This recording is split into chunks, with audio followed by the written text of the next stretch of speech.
fjala jote që ti po e thua, raportet me vllahun ton musliman, familja jote, realisht cilët rreshtimi kontribon? Cilët rreshti kontribon? Këti rreshti apo këti rreshti? Cilët dy tabor janë? S'ka 3, s'ka 4. Dy tabor janë, tabori i pejgamberëve dhe armiqve të pejgamberëve. S'ka 3. Nuk ka 3.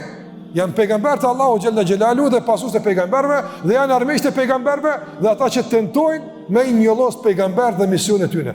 Ti ku je rreshtuar? Jo me deklarim, po ku je rreshtuar me punët e tua? Ku je rreshtuar me angazhimin tënd? Edukimi i fëmijëve tu, realisht i kontribon cilët rreshtim? Lidhja jote me gruan tonë i kontribon cilët rreshtim? E kështu me radhë. Gjithmonë veç vetëve tonë me kët, sikur sa fillim, me kët veprim, me kët qendrim, me kët reagim. Apo i shërbej besimit dhe rreshtimit ka pejgamber apo e kundërta. Dhe kështu besimtar gjithmonë është i menaxhuar nga forca e besimit, gjithmonë është i kontrolluar nga mbikëqyrja e Allahut te barekuhu te ala mbi te.